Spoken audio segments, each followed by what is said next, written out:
Best new cars coming in 2023. Yes, it's that time when the new product pipeline starts to open up and details of what's heading our way in the next 12 months start to become clearer.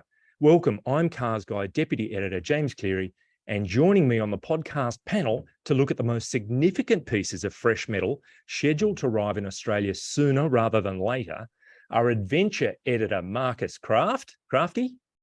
JC, everyone. And EV Guide Lead Tom White. Hello. We'll also cover off this weekend news and take a look at a tough ute, value-focused EV and German V8 hot rod we've been driving in Cars in the Garage, so stay with us. Now, the catalyst for this discussion is a Tung Nguyen story looking at 2023 new model arrivals. He's picked out 8 early highlights. You know, a ute, EV, SUV, sedan and sports cars, it's a smorgasbord. And look, there are supply chain issues and there are production shortages. But what this story says is there is still plenty of exciting fresh models that are on the way. Some were meant to arrive in 2022 and they're going to arrive in 2023. But let's just dive into it and get onto the first one. It's a Mercedes-Benz GLC. And Tom, for a start, I didn't know that this was Mercedes-Benz's best-selling model in Australia. I'm probably off the pace. It's almost like wallpaper. There are so many of them. It's their biggest seller. It makes sense, doesn't it? Like, it's a mid-size SUV. It's in such a popular segment. It has quite a varied amount of variants. So there's something for everyone's taste. And I think they're one of those cars that, like, you've been seeing them everywhere for so long that they do kind of fall into the background of it. You just don't, they're part of the fabric of the cars you see on the road. This one, I think the design is kind of, it hasn't evolved heaps. You have to look at the story, check out the pics, see what you make of it as well. But I think one of the interesting things this time around is they've actually dumped the plug-in hybrid. So we won't be getting a plug-in hybrid again this time around, which, I don't know, I think it shows a bit of a shift in the way manufacturers think about cars coming to our market. We get the mild hybrid, which is this, you know, code for it's an updated upgraded starter generator and, you know, a higher voltage electrical system, but it's not a hybrid as you'd like to see it as in a full hybrid. Crafty, it's going to be a competitor for the BMW X3 and the Audi Q5. I know you're switching constantly between Audis, BMWs and Mercs. It's one that's been on your radar for a long time, I'm sure. Mate, I mean, crossovers, SUVs, I mean, they're all madly popular, aren't they? I mean, if only Mercedes could come out with a ute. For Northern X-Class. That is a legendary idea. Let's get it happening. The next one, interestingly, the Mazda and X cars of all descriptions, but it's a CX-60. Now, to make it clear, to be clear, we know that there are a couple of cars in Australia for testing now. That'll approximately be 6 months worth of testing and evaluation. And we understand that it will be on sale in 2023, but it won't exactly be in the first part of the year. It's built on a new platform. And interestingly, Tom, it's a new styling direction for Mazda after they've been so consistent for so long, at least a decade, in terms of the inspiration for the way their cars look. Kodo has been such a success. Like the overarching design language for Mazdas has been like made them what they are today. I think like people look at them and want them. It's like looking at a premium car almost. And this is the next evolution of that. I think they teased it a little bit with MX-30, but now here we are with like what it looks like on a full size SUV. I think CX-60 looks really good. Speaking of the looks, but I think it's so interesting because it debuts so much new technology for Mazda. You've got the straight 6 engines, you've got a plug-in hybrid for the first time. So there's a lot banking on this car, and I think it should be really interesting. Well, that's it. I mean, 4-cylinder petrol. And petrol and diesel inline 6 cylinders and a plug-in hybrid. So it's kind of got the lot. Everything but electric. There you go. There you go. Now, Crafty, this next one is actually more up your alley and such an anticipated vehicle. Amarok, you know, one of the most hotly anticipated models of 2023, frankly. and probably a little more upmarket in terms of its brand, maybe Volkswagen, European, Ford. Where do you place the Amarok? It's just as strong, obviously. It's the same vehicle under the skin. Yeah, well, it's now they're I guess, for one of a less annoying word, they're in a collab with Ford. So Yes. it's and so obviously they're going to benefit from that. The V6, the other 2.3 liter option, I think it's a pretty cluey move. Like the Amarok has a legion of fans, and across a sort of generally sort of wide chunk of the market too. It's not the most robust thing out there, but in terms of popularity, you do see a lot of them around, and you do see a lot of them with aftermarket gear thrown on, and you do see a lot of them being used how they're intended to be by more traditional four-wheel drivers, and that's in an off-road setting. I reckon it's pretty exciting. They're gonna sort of meet the expectations of those who already favour them, and maybe draw in a few other people from slices of the market. So yeah, it'll definitely be interesting. And there's an engine that will be in that vehicle that won't be found in Ranger, which is the 2.3 litre turbo petrol. There'll be a V6 turbo diesel, but this yeah, that's right, 2.3 turbo petrol. So that'll be interesting all on its own. Yeah, no, absolutely. And in these times, I find it interesting and perhaps a little bit gutsy from car makers, or perhaps a little bit, they're sort of heading in the wrong direction. But you see a lot of car makers these days still producing the petrol variants. So I don't know. I reckon it's exciting times in terms of being a customer and a vehicle. Someone looking for a potential new vehicle. So yeah, let's see what happens. It's looks pretty decent to me. Okay, that's cool. Look, before we move on to the next one, our old mate Planes, Trains and Dogs and Cars has said Mazda needs to start using touchscreens, and I wholeheartedly agree with him in that. I think a lot of their vehicles, you either can't use the touchscreen once you're on the move, or you can't use them full stop. So okay, fair call. Now, moving to the next vehicle in our story, it's in terms of the environment and which engine is in there. It's kind of two poles. You've got the F-150 from Ford is the vehicle I'm talking about, and let's talk about engines under the bonnet. But the F-150 Lightning, the full EV, is also a potential for this market, because we know Ford Australia has trademarked that name for Australia. So that's a really interesting one as well, Tom. That the Lightning would be amazing.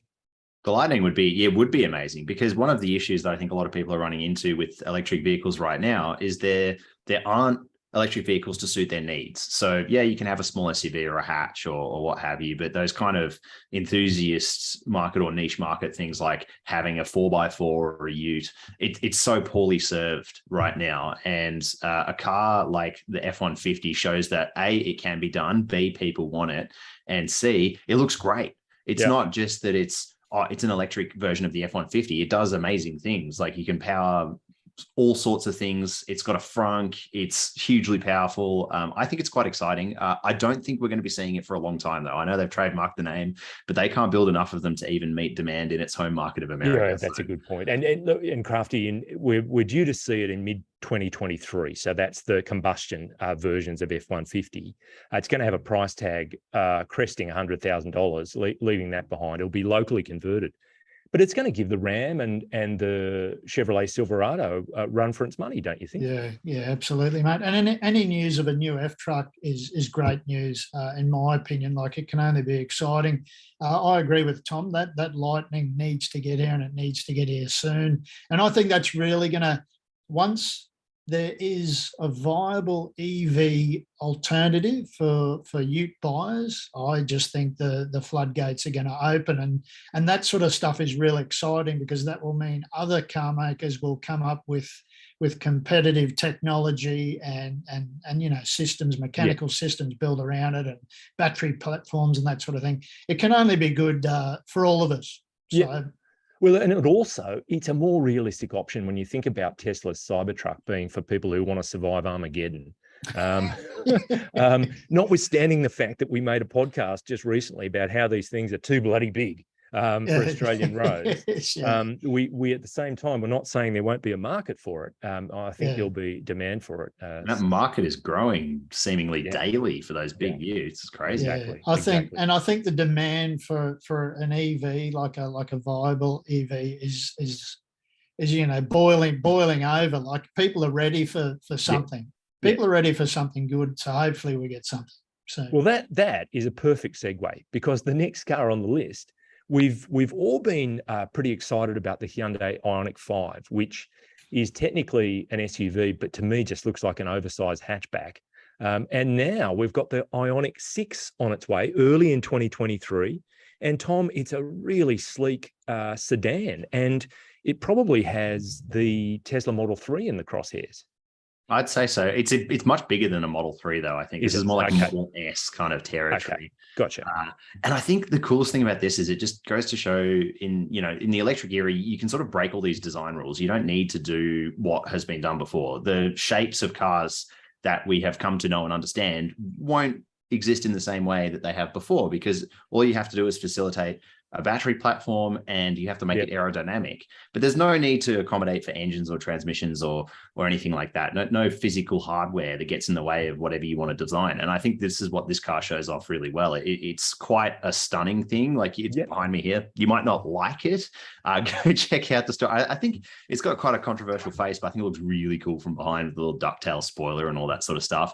And as we know from Ioniq 5, it's very capable. It'll be big on the inside. I'm really excited for this one. It's a great point you make, because really engineers and designers are dealing with a skateboard, aren't they? I mean, it's typically a battery, a relatively small motor or motors, which offers so much more scope to wrap what you'd like to around the passengers.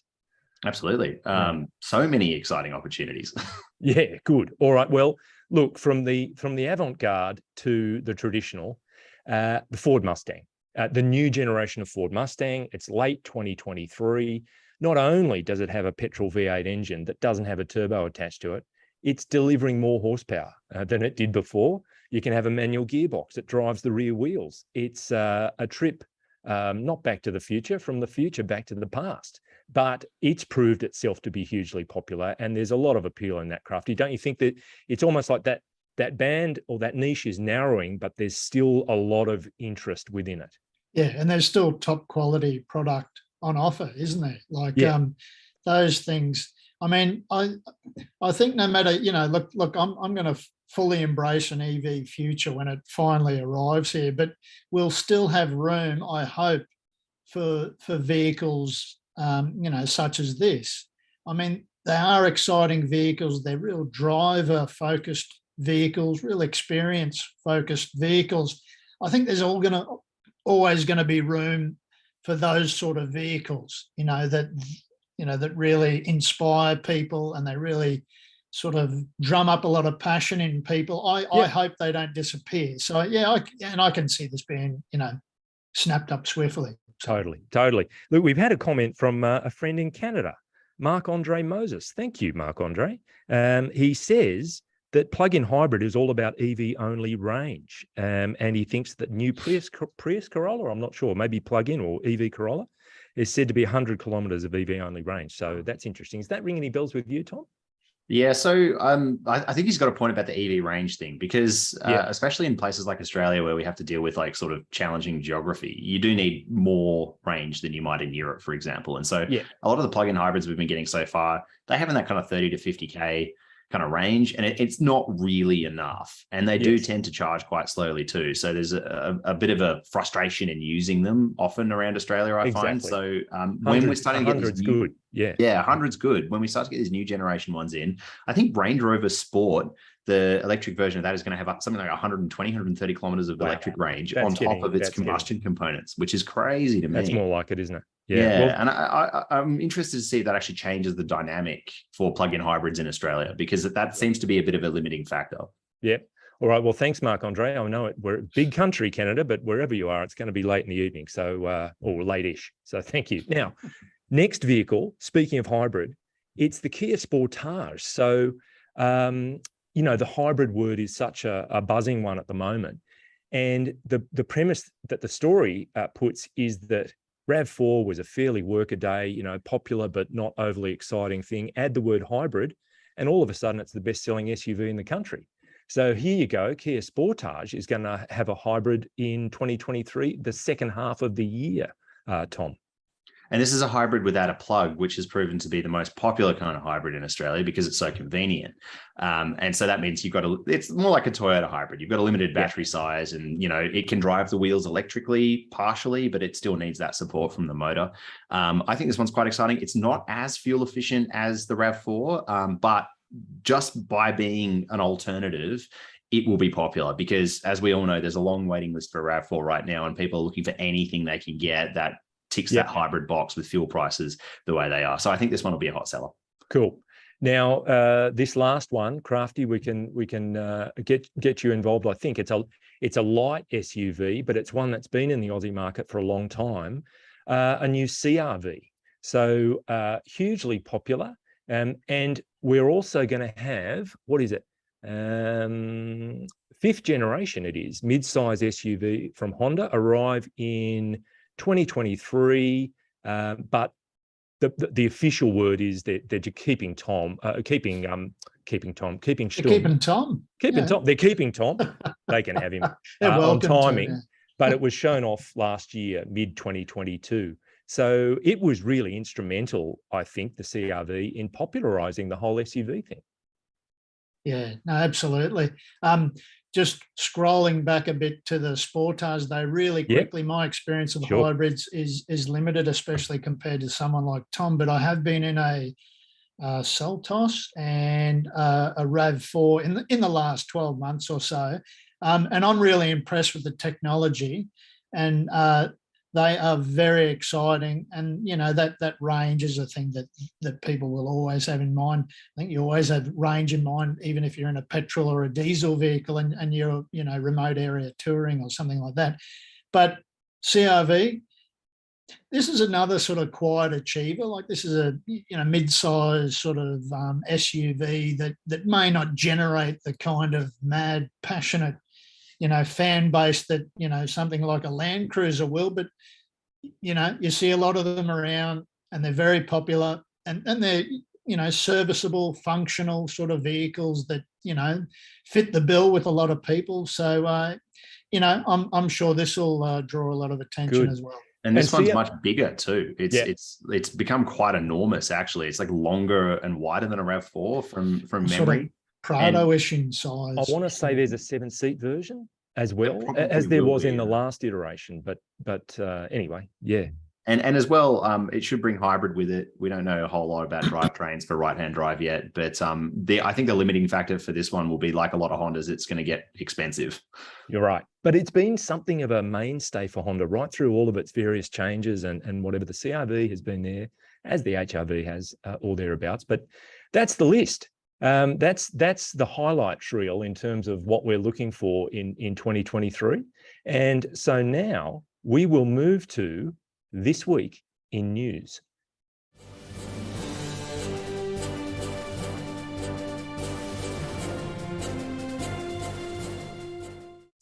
Great. So, Crafty, we've run a story this week. It was authored by Steve Otley, who's been over in the States and was able to attend the Detroit Auto Show.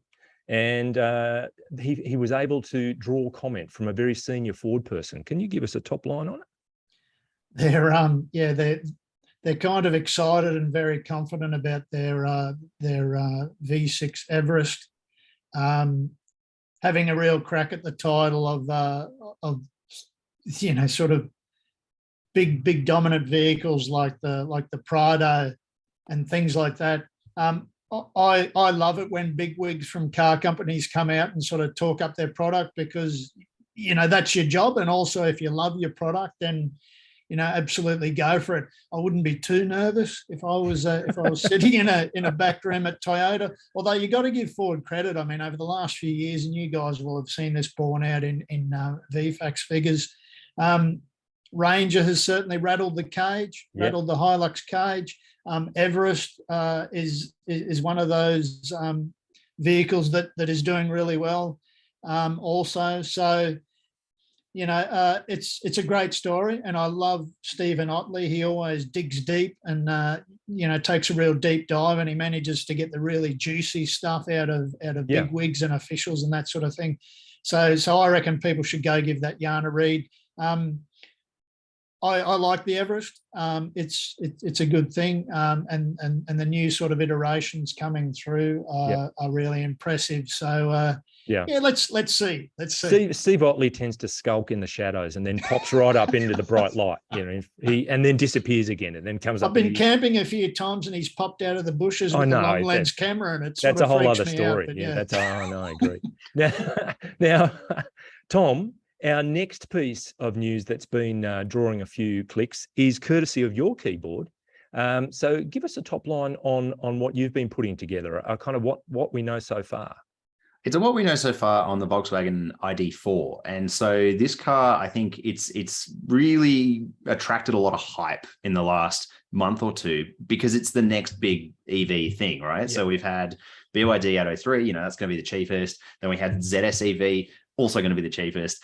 And we had Model Y, which people were really looking forward to as well. But now that those big launches are behind us, people are looking, okay, what's the next big EV? What's going to change the game next time? And it looks like it's going to be this. It's the ID4, so it's mid-size SUV, roughly equivalent in dimensions to a Tiguan, Volkswagen Tiguan. So similar kind of size. It's a little bit lower. It's a little bit more kind of curvy in terms of its styling. And we had a chance to actually get up close with a pre-release example that Volkswagen have imported into the country well ahead of its launch. So they also let us in on a whole bunch of details about what's going to come here, when it's going to launch, their kind of plans around supply issues and this sort of thing. So you have to read the full story. Read the story. Read the full story. Very good.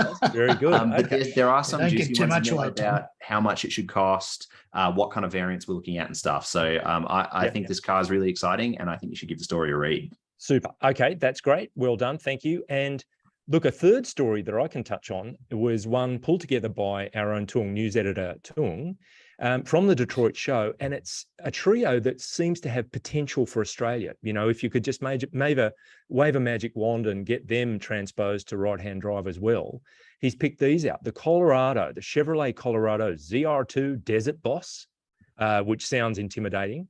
The Ford F-150 Lightning, he goes into a little more detail there. And the Chevrolet Silverado ZR2 Bison. The interesting thing about that last one is that, like Premcar has been involved with the development of the Navara Warrior in Australia, this is Chevrolet working with a company called American Expedition Vehicles. I don't know whether you've ever come across that, Mob Crafty, but this is a similar kind of collaboration where it's factory authorized, but it's not done in-house. So make sure and go and have a look at that story, because he's plucked those three as being, there'd be a lot of demand for them in Australia. That's his thinking anyway. So now it's time to move to cars in the garage.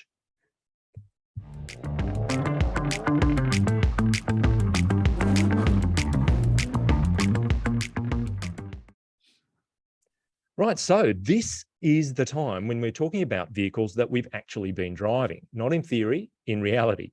And Tom, could I start with you, please? Give us a brief appraisal. You mentioned it only a couple of moments ago, of the vehicle you've been steering lately. Yes, the MG ZS EV. Again, highly anticipated before its launch. It now has launched, and MG dropped a bombshell the day they launched the car by cutting $2,000 from the drive-away price. And that means that it snatches that title back from the BYD Atto 3 as the cheapest electric car on sale in Australia. And it's an interesting little car because when the ZS-T launched, which is the combustion version of this car, it brought all these kind of improvements. Like, one of the things that we tend to find as an issue with MGs is kind of the drivability of them and some of the ergonomics and stuff like this. And they're sort of proving that they can address that with these major updates. And that's something that the ZS EV does really well. It has more range. It drives a little bit better. It's got better software. It's got better charging specs. It now does V2L, where you can power household devices or even charge other EVs, as I discovered from the charging port. So you can do all sorts of really cool things like that. I think it's improved across the board, but it still has some issues. I found that the range calculation, particularly on the freeway, was quite inconsistent. Okay. So I almost ran it dry, and that caused a little bit of an issue for me. That's where you discovered the V2L. Yes, that's right. So I actually ran to the point where it told me it had 0 kilometers range left on the freeway.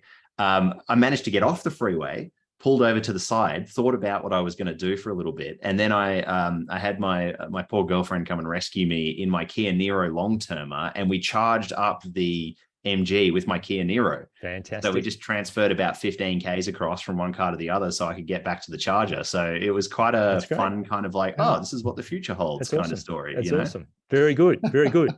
Look, before I let you go, Tom, Plane, Trains and Dogs and Cars made a good point. We've talked about ID4, but what about ID3 first? I think it's been delayed more or less, has it not, with other ID vehicles coming ahead of it? Yeah, that's right. So Volkswagen has had to make some tough choices about their kind of production slots, and they were excited to bring ID4 a little bit earlier because they think the conversation is moving in the right direction in Australia in terms of infrastructure being installed, and like things like even CO2 penalties may be coming into place with future governments. And so that's kind of got HQ on their side with allocating some more like electric car production slots, but they had to allocate them. So that means they select how many cars they can build within that quota. And so they've gone, just give us all ID4s because we know they're going to sell. ID3, they want it, but it's not going to come until the facelift. And that's looking to be late 2024. Gotcha. Okay. Thank you for that update. Good. Now, Crafty, we'll move to you. We were talking about Navara only moments ago, and that's what you've been seated within. Tell us about it. I have been, mate. I've been in the SL Warrior, which is essentially an entry level into that sort of, you were talking about Prem car before. This gets the full Prem car treatment, the same as you would expect in the Pro 4X Warrior. But in terms of, fancy stuff that you get in the Pro 4X, you don't get in this one. But that's absolutely fine with me. It is a very handy vehicle off-road. I think it goes for around $60,000, but don't quote me on that. Okay. I think that's before on roads. Super handy off-road, reasonably nice on-road for a ute. If you're willing to, again, sort of forgo some of the more fancier stuff, trim stuff and whatever else inside the vehicle, then really exciting, great fun to drive. We had a lot of fun. We found a couple of new sort of four-wheel drive spots when we had it for our stills shoot. And I think it makes it a little bit more, to me, to my mind, that's still expensive, but everything's expensive to me. But it makes it a little bit more accessible to those who may balk at the higher price, sort of, 70, 80, whatever else, $1,000. But it's a good unit. So in terms of your evaluation hunting ground, you've moved beyond the clothes optional camping site. You've found a new place to test your vehicles. No, we're still in the clothes optional. Okay, fantastic. No, it's an entire new spot. Very good. We actually, just really quickly, we had to actually help someone in a CRV. Nothing against CRVs, but the guy was how shall we call this, an independent traveller from overseas. Yes. He decided, I had a chat to him before, he tried to negotiate this particular mud hole, and I said, no, don't do it. And he said, life's for living, so I'm going to give it a nudge. And then half an hour later, after we got him out, he wasn't so enthusiastic about his philosophy. But life's also about choices. That's correct. He seemingly made a questionable one. No, they're absolutely fine. But this Navara, pretty bloody impressive. Very good. Okay. But read the yarn for the full rundown. Good one. Now, before we move on, Sunset Lights 100 in New Zealand likes our coverage, and Planes, Trains and Dogs and Cars is back and said he wishes MG would move past generic styling. So I suppose You kind of got to get the basics right, and then you can start to understand the rules before you can break them. That kind of thing, maybe. I'm not sure. Anyway, now I'll finish off the garage. A Merc-AMG C63 S Coupe, S Coupe. I'm not going Hyundai there, an S Coupe, and $179,868. So no small chunk of change. And twin turbo 4-litre V8, 375 kilowatts, 700 Newton meters, 9-speed dual clutch transmission, rear wheel drive, 0 to 100 in 4 seconds. The pluses, the noise, the thrust, the race car feel, the steering wheel, it feels like something out of a competition car. It looks really tough, lots of leather and carbon. It looks and feels the part and drives very hard. Minus, the seat's a bit firm. It grips you like a vice, but a little bit firm. The brakes bite suddenly. Big calipers up front. You really have to grease on the brake pedal so you're not kind of headbutting the steering wheel. But it's a moment in time. AMG won't be the same after this, because in a very timely move, the new C63 SE Performance was unveiled during the week. So it's 500 kilowatts. It's 1,020 Newton meters, because it's a turbo petrol 4-cylinder and a single 2-speed electric motor. It'll do 0 to 100 in 3.4 seconds. So, but what, in thinking about it and in talking about this car, I was talking with some colleagues about it as well. You can microwave a burger really fast, but would you prefer one from the barbecue? It's not all about the speed. It's sometimes just about the end result. And I reckon this V8 engine C63 might be another one to hermetically seal and keep for future generations, because it really does mark a pretty special car. And that engine has been a cornerstone of a lot of different Merc-AMG models over time. So there it is. It's like a changing of the guard. They're going to a 4-cylinder, and of course they want a full EV future. So quite a momentous week in a way. Sort of the end of an era for those Deutsche muscle cars, seeing those V8s start to go out the door. I will say, though, I did drive the C43, which is its like lesser. Lovely car. Yeah. And this is, again, 4-cylinder with electric assistance. And I can understand it's sort of smarter in the way it does things, but I can sort of understand that like missing character. And they've tried so hard to give it character, but it's not the same. I can totally understand it. I wrote a story a little while ago, I've mentioned it before, about, can AMG as a brand survive electrification, because so much of its appeal has been around those big throbbing V8 engines and whatever. Anyway, that's a whole other story, but quite a week. And with that, we have reached the finish line. So I want to say thanks to all our listeners and viewers. And thank you, Tom. Thank you. And thank you, Crafty. Thank you. And well done to our production guru, Mr. Brett Sullivan. He's had the serious, focused face on today, which is predictable, because the T-shirt he's wearing says, "Cars make me happy. You, not so much." And you can jump into the conversation. Cars Guide's on Facebook, Twitter, Instagram, TikTok, and LinkedIn. Or traditionalists can email us at comments@carsguide.com.au. Listeners, please take a moment to rate and review the show. 5 stars would be great. An update for listeners, our Apple Podcasts posting is still missing in action, but rest assured, we're working with the Big Apple to get things back to normal ASAP.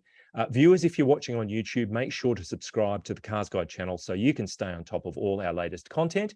But before we go, a mate of mine was driving home after a long day's work when he was pulled over for a random roadworthy check. He was kind of over it and said to the cop, "Look, hypothetically speaking, would it be a crime for me to insult you? I mean, I think the police are wonderful, but in theory, could you arrest me if I called you something untoward?" "Yes, sir, that would count as disorderly conduct," said the policeman. "Okay, what about if I were to just think it?" "Well, there's no problem there, sir. You can think whatever you like." Says, "Oh, well, in that case, I think you're a dickhead."